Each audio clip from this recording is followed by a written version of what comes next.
Bismillahirrahmanirrahim. Innal hamdalillah nahmaduhu wa nasta'inu wa nastaghfiruh wa na'udzu billahi min syururi anfusina wa sayyiati a'malina may yahdihillahu fala mudilla lahu wa may yudlil fala hadiya lahu. Asyhadu an la ilaha illallah wa asyhadu anna Muhammadan abduhu wa rasuluh amma ba'd. Baik, selamat malam rekan-rekan seperjuangan mahasiswa BJPAI, teman-teman kelompok 2, terus pada ibu dosen yang telah berkenan mendengarkan atau melihat video yang saya buat. Pada kesempatan kali ini saya selaku pemapar presentasi akan membahas mengenai fungsi dan manfaat pembelajaran pendidikan agama Islam atau PAI, di mana ini merupakan mata kuliah dari perencanaan dan metode pembelajaran oleh dosen pengampu Ibu Nanin Sumiarni, SPDI MAG.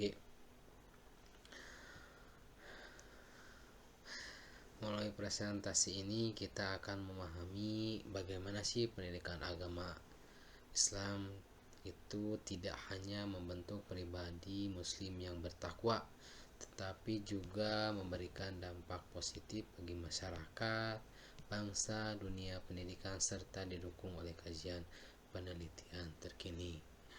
Maka daripada itu, mari kita mulai presentasi ini. Namun sebelumnya, saya akan memperkenalkan diri kelompok saya dari kelompok 2 kelas B1 PJJPAI yang beranggotakan 7 orang.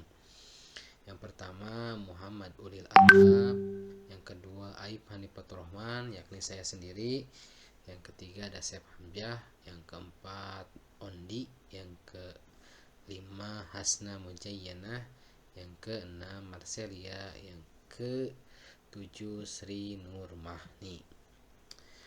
Baik, mari mulai pada pembahasan.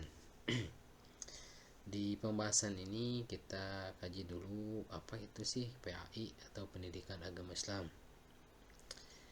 Pendidikan agama Islam merupakan proses pembelajaran untuk menginternalisasi nilai-nilai Islam dalam aspek akidah, syariah, dan akhlak.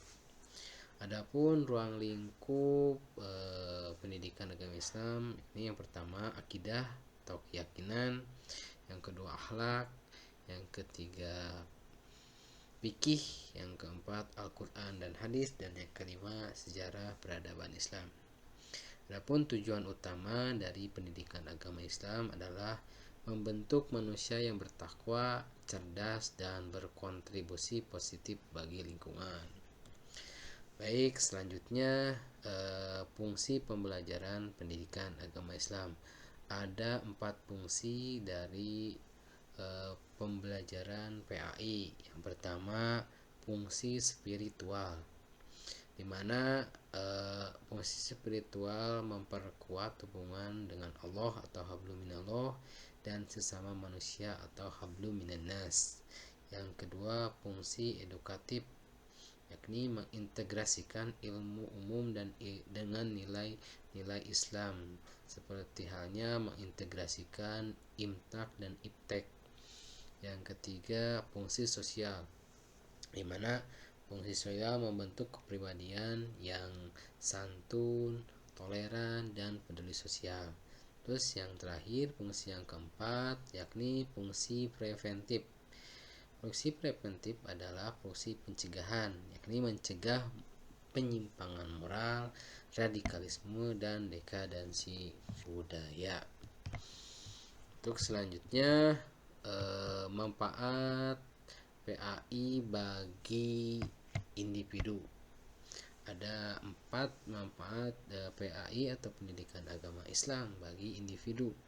Yang pertama, pemahaman agama yang kafah, yaitu yang secara menyeluruh, di mana menghindari kesesatan pemikiran.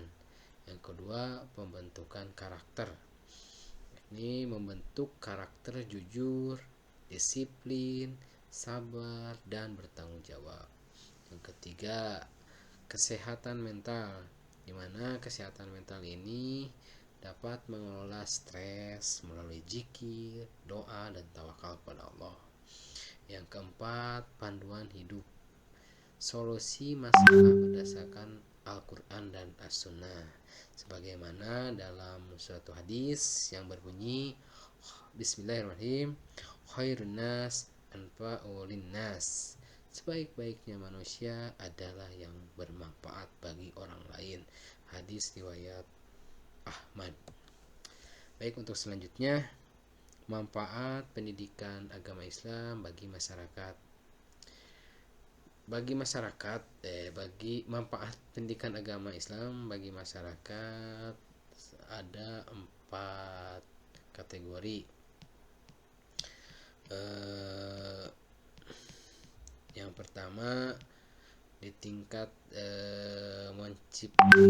menciptakan harmoni sosial, yakni menguatkan toleransi antar umat beragama. Yang kedua, penguatan keluarga, mendidik untuk pendidikan pernikahan, parenting, dan hak anak dan Islam.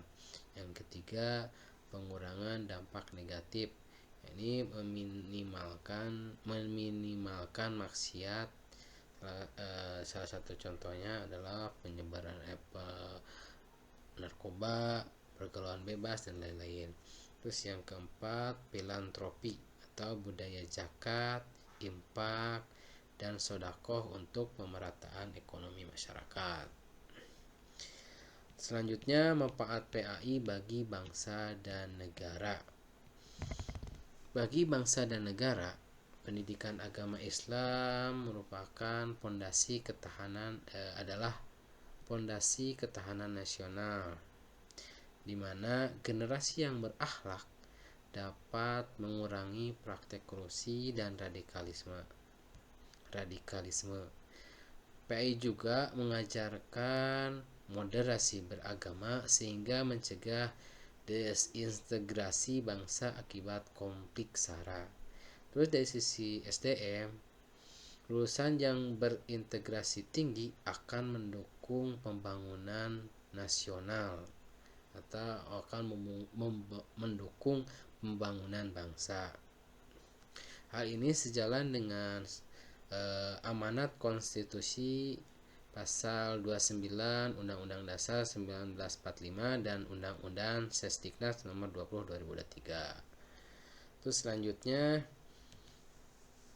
manfaat PAI bagi dunia pendidikan. Dalam dunia pendidikan,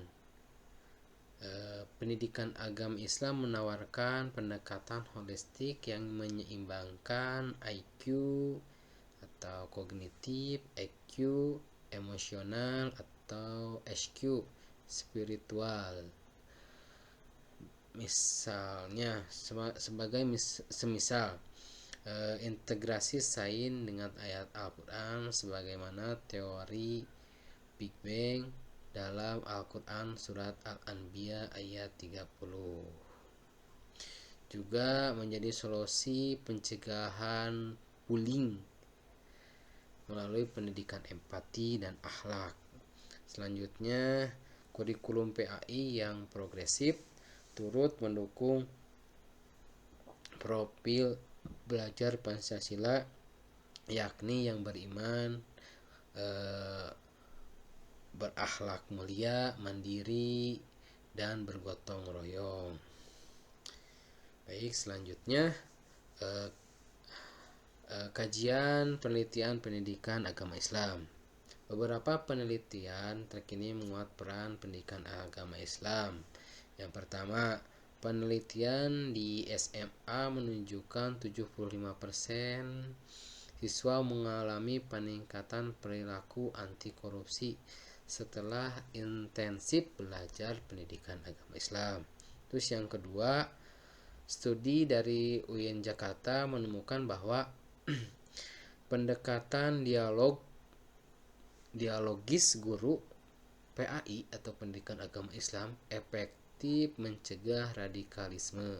Terus yang ketiga, di era digital, pembelajaran PAI dengan video animasi terbukti meningkatkan minat siswa. Data ini membuktikan bahwa pendidikan agama Islam relevan dan perlu terus dikembangkan. Untuk selanjutnya, rekomendasi pengembangan PAI. Untuk mengoptimalkan pendidikan agama Islam, diperlukannya inovasi metode pembelajaran seperti storytelling, role play, dan proyek sosial. Selanjutnya, kolaborasi antar stakeholder, yakni sekolah, orang tua, dan komunitas religius. Selanjutnya, di sisi kebijakan pemerintah perlu meningkatkan anggaran dan pelatihan guru pendidikan agama Islam. Selain itu, penelitian lanjut tentang pendidikan agama Islam di era digital sangat diperlukan untuk menjawab tantangan zaman saat ini. Baik, kita sudah masuk pada kesimpulan, di mana sebagai penutup dapat disimpulkan bahwa pendidikan agama Islam adalah pondasi utama pembentukan karakter individu dan bangsa. Manfaatnya bersifat multidimensi, mulai dari kesehatan mental hingga ketahanan nasional. Namun, pendidikan agama Islam harus berinovasi agar tetap relevan dengan zaman, sebagaimana firman Allah Subhanahu wa taala dalam Quran surat Ar-Ra'd ayat 11 yang berbunyi, A'udzubillahi minasyaitonirrajim, Innallaha la yughayyiru ma biqaumin hatta yughayyiru ma bi anfusihim. Yang artinya, sesungguhnya Allah tidak mengubah keadaan suatu kaum sampai mereka mengubah keadaan diri mereka sendiri. Quran surat Ar-Ra'd ayat 11. Maka daripada itu, mari kita sama-sama menjadikan pendidikan agama Islam sebagai kekuatan perubahan. Baik, mungkin demikian presentasi yang bisa saya sampaikan, di mana referensi utama presentasi ini berasal dari Kementerian Agama Republik Indonesia, terus buku Kapita Selekta Pendidikan Islam oleh Abudin Nata, serta jurnal penelitian terkini. Semoga bermanfaat apa yang saya sampaikan. Mohon maaf apabila ada kesalahan kata, mungkin itu datangnya dari saya sendiri. Akhirul kalam, ditutup saja dengan doa, Robbana atina fid dunya hasanah wa fil akhirati hasanah wa qina adzabannar. Aqulu qouli hadza wa astaghfiru wa lakum. Assalamualaikum warahmatullahi wabarakatuh.